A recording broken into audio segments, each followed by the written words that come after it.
This channel does not promote any violent, harmful, or illegal activities. All content provided by this channel is meant for an educational purpose only. দ্বন্দ্ব আর কোন্দলের চীনে অবস্থান নদিয়া জেলায় হাঁক মহুয়া মৈত্রকে সরান কৃষ্ণনগর সাংগঠনিক জেলা তৃণমূলের সভানেত্রীর পদে যাকে খুশি বসান। সূত্রের দাবি ঠিক এই ভাষাতেই নদিয়ার ছজন তৃণমূল বিধায়ককে চিঠি লিখেছেন তৃণমূলের শীর্ষ নেতৃত্বকে। 26-এর আগে তৃণমূলে গৃহযুদ্ধ নদিয়ায়। মহুয়ায় জমেছে ক্ষোভ তৃণমূলের অন্দরে। সংগঠনের রদবদলের আগে নদিয়ায় মাথাচাড়া দিল শাসকের গৃহযুদ্ধ। কৃষ্ণনগরের সাংসদকে নিয়ে ফের অসন্তোষ। এবার মহুয়ার বিরুদ্ধে একজোট তাঁর সংসদীয় এলাকার বিধায়করাই। যাকে হোক জেলা সংগঠনের দায়িত্ব দিন, কিন্তু মহুয়াকে নয়। সূত্রের দাবি এই ভাষাতেই মমতা বন্দ্যোপাধ্যায়কে চিঠি লিখেছেন 6 তৃণমূল বিধায়ক।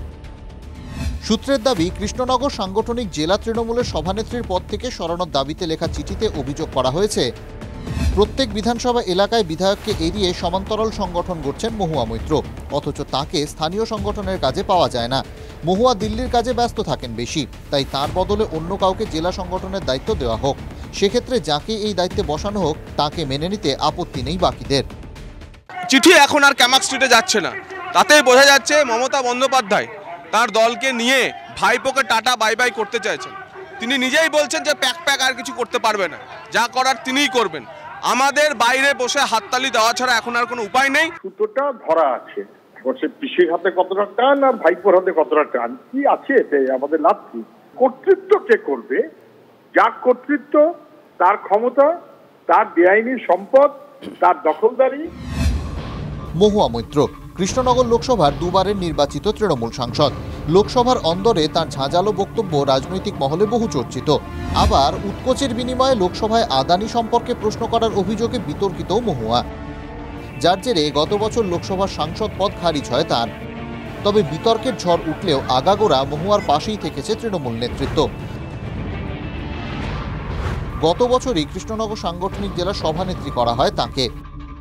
খোদ নরেন্দ্র মোদী বিজেপি প্রার্থীর হয়ে প্রচার করলেও কৃষ্ণনগর ধরে রাখেন মহুয়া। তাকেই এবার সংগঠনের জেলা সভানেত্রীর দায়িত্ব থেকে অপসারণের দাবিতে সরব স্থানীয় বিধায়করা। তৃণমূল কংগ্রেস একটা ঐক্যবদ্ধ পরিবার। দূরবীন দিয়ে অনেক গোষ্ঠীদ্বন্দ্ব খোঁজার চেষ্টা করেন, বহু অপপ্রচারও আমরা দেখেছিলাম, কিন্তু নির্বাচনের ফলাফল প্রমাণ করে দিয়েছে মানুষ তৃণমূল কংগ্রেসের সাথে আছে। এবং এক্ষেত্রেও তৃণমূল কংগ্রেসের যে শৃঙ্খলা রক্ষা কমিটি বা দলীয় গঠনতন্ত্র আছে, সেই গঠনতন্ত্রের মধ্যে দিয়ে দল যা সিদ্ধান্ত নেওয়া নিশ্চিত করে নেবে। 2021-এ বিধানসভা ভোটের আগেও নদিয়া জেলা সংগঠনের পদ থেকে মহুয়াকে সরিয়েছিল তৃণমূল। এবার বিধায়কদের আপত্তি মেনে কি ফের জেলা সংগঠন থেকে তার অপসারণ ঘটবে, নাকি এ যাত্রাতেও মহুয়ার পাশেই থাকবে তৃণমূল নেতৃত্ব? জল্পনা তুঙ্গে। সৌরভ গুহর রিপোর্ট, TV9 বাংলা।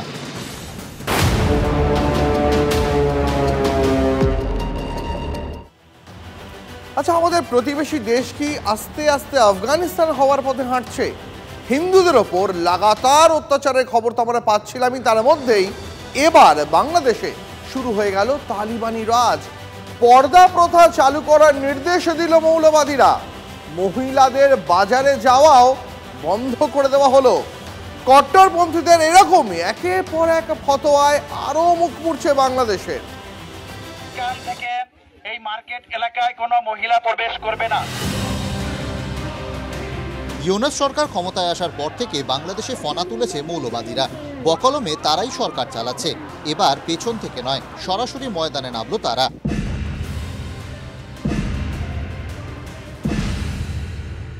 আফগানিস্তানের পথে হেঁটে মহিলাদের ওপর ফতোয়া জারি করা হলো বাংলাদেশে, তাও আবার খোদ বঙ্গবন্ধু মুজিবুর রহমান শেখ হাসিনার জেলা গোপালগঞ্জের কহরডাঙ্গায়।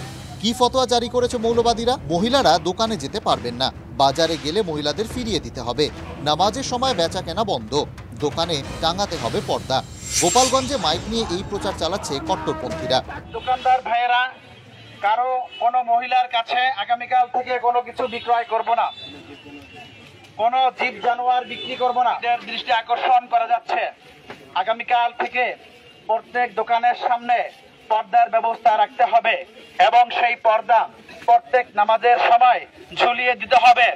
অর্থাৎ প্রত্যেক নামাজের সময় বেচা কিনা বন্ধ থাকবে। আগামীকাল থেকে এই মার্কেট এলাকায় কোনো মহিলা প্রবেশ করবে না। যদি কোনো মহিলা আসে আমরা তাদেরকে সুন্দর করে বুঝিয়ে ফিরিয়ে দেব।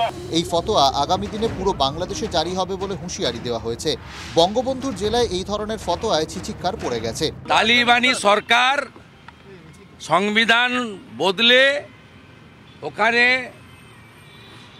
ওদের যে পার্সোনাল ল আছে তাকে এনফোর্স করতে চাইছে। এই বাংলাদেশকে তো আমরা চিনি না। তালিবানি যে মানসিকতা, সেই মানসিকতা এবং ইসলামিক স্টেট বানানোর দিকে মোহাম্মদ ইউনূস সরকারকে মৌলবাদীরা তারা ওই দিকেই নিয়ে যাচ্ছে। বিষয়টি অত্যন্ত দুঃখজনক।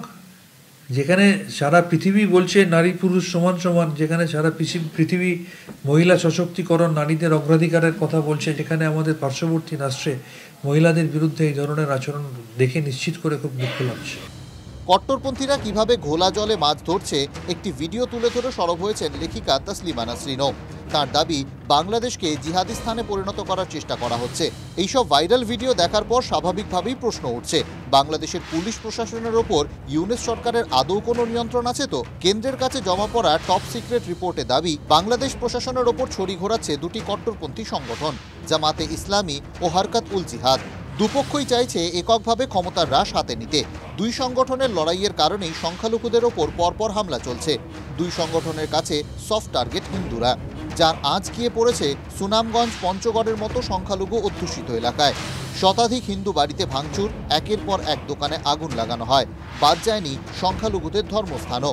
রাজাকার আল-বদর আল-শামস এবং জামাতে ইসলামী এইসব এবং জঙ্গি সংগঠনগুলি তারা তো বরাবরই চেয়েছিল যে একটা সুযোগ আসুক যার ফলে তারা আবার পাকিস্তানকে জোড়া লাগাতে পারবে। সেই সুযোগটা এসেছে।